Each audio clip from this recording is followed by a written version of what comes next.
today. We are live with a look at all the food and fun next at 11.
Live from the CBS Broadcast Center in Los Angeles, this is CBS 2 News at 11 a.m. Welcome to CBS 2 News at 11 and streaming on CBS News Los Angeles. I'm Marcy Gonzalez.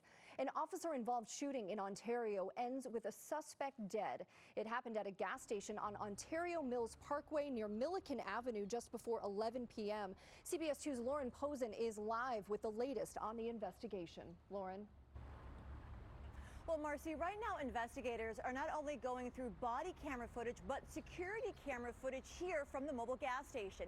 Now, I counted about a handful of these white cameras here underneath the gas pumps. So there's these cameras here, but also, most importantly, are these cameras right at the front of the store. Crime scene tape and dozens of Ontario police look for evidence at this mobile gas station Friday morning at the intersection of Ontario Mills Parkway and Milliken Avenue. Around 10:45 the night before, police say they got a call that a man was threatening customers with a knife and demanding money. Then a couple minutes, a police officer got to the gas station and saw the suspect outside. He contacted the male. The male charged the officer with a weapon in his hands, resulting in an officer-involved shooting. The officer that fired his gun wasn't hurt, but police say the suspect died.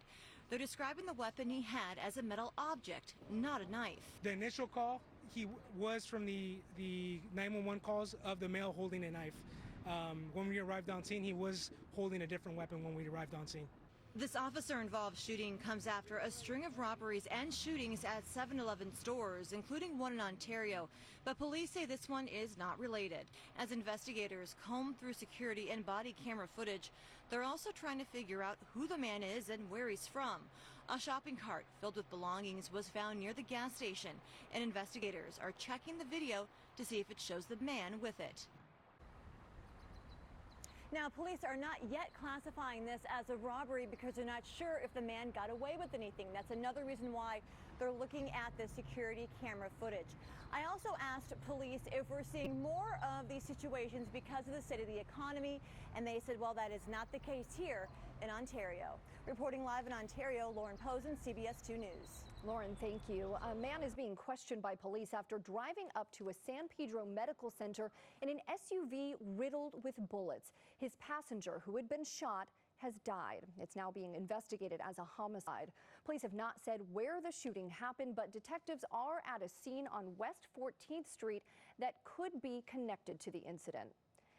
And some breaking news, concession workers at Dodger Stadium have agreed not to strike at the All-Star game next week. Their union just made the announcement. Leaders say substantial progress is being made in contract negotiations that affect 1,500 workers. The chapter is asking for higher wages and better health benefits. Their contract expired in 2019, and they believe they deserve more. Well, we are back in the highest level of COVID-19 activity, and masking indoors could be next. The majority of COVID cases right now in LA County are the BA.4 and BA.5 subvariants. And with yesterday's milestone, an indoor mask mandate is expected to go into effect on July 29th. That's 2 weeks from today. It will impact nearly all indoor spaces, including shared office spaces, retail stores, restaurants, and sporting events for everyone 2 years and older. Dr. Barbara Ferrer says the county has seen an 88% increase in hospitalizations over the past month. And here are the numbers. Yes.